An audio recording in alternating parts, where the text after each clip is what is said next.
China is marking 10 years since one of its worst natural disasters. 86,000 people were killed in the Sichuan earthquake just months before the 2008 Beijing Olympics. It also became a political test after criticism about the number of buildings which collapsed.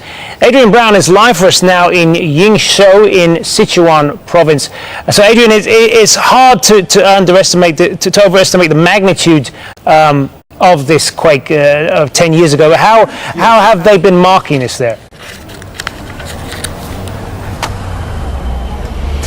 Well, I'm in the center of Sichuan province, a very beautiful part of China, which of course really belies what happened here on May the 12th, 2008. That is a date that is seared onto the national psyche because, as you mentioned in your introduction, this really was a tragedy on so many levels. Parents, in many cases, lost their only child because this quake happened before China's government began to phase out its one-child policy. A disproportionate number of children died because, of course, the buildings, as we now know, had been shoddily constructed, like Yingzhou Middle School behind me, which has been preserved as a permanent reminder of what happened. So many children died, so many buildings, as I say, were destroyed, and that's one of the reasons why, to this day, many people have not been able to move on with their lives. But we have been spending time with one father who has. He lost everything on May the 12th, 2008, but finally says life is now worth living.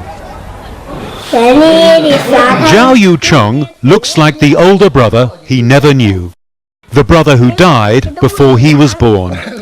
His sister Zhao Yuwen had been adopted a year earlier, before her mother thought she'd ever get pregnant again.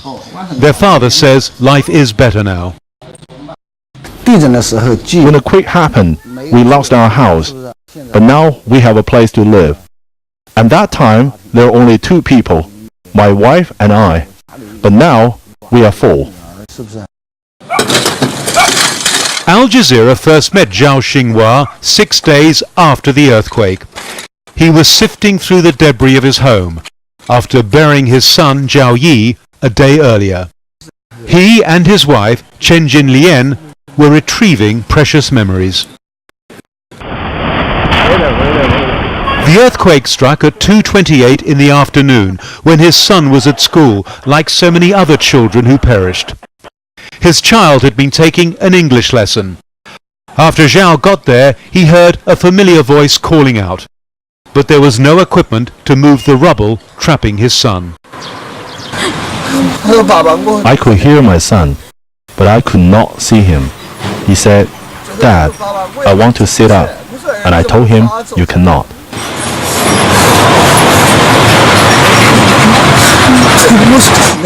That was 2 p.m. But by 6 p.m., I cannot hear him anymore. This was a natural disaster, but one also exacerbated by man. Evidence emerged that many schools had been built with substandard materials. Yingzhou was the epicenter of the quake, but the town has been completely rebuilt, except in one part, where the rubble of the school has been preserved to form part of an official memorial site.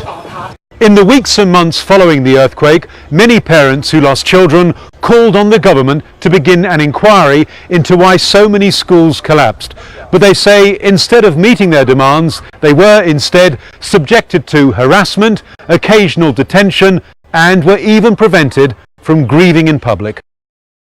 Zhao says if his son had lived, he'd now be 21, and probably at university.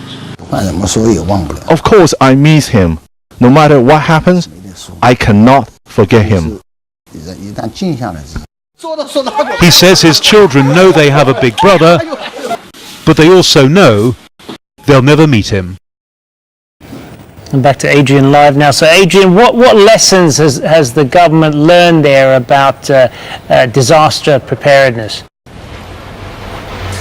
Well, I think the principal lesson that's been learned is that the buildings have to be a lot stronger. They have to be buildings that are designed to withstand a powerful quake, and that has now happened because right after the earthquake, a huge reconstruction effort began, all the schools that were destroyed or damaged have been rebuilt, and to much higher standards. And it appears to be working, because there was in fact a much smaller quake here last year and also in 2013, and no buildings were badly damaged. So I suppose in that area you can say progress has been made, but in other areas I don't think there has been progress made, particularly in the area of counselling. The father we featured in that report said that he had no psychological counselling after the earthquake or in the years following. And in fact there was a report in the China Daily newspaper on Friday which said that only 10% of the people who survived the quake or lost loved ones have actually sought counselling. And that's because here in China that service is very much in its infancy, and that is perhaps something that's going to have to change. Adrian Brown live for us there in Yingshou, 10 years on from that Sichuan earthquake.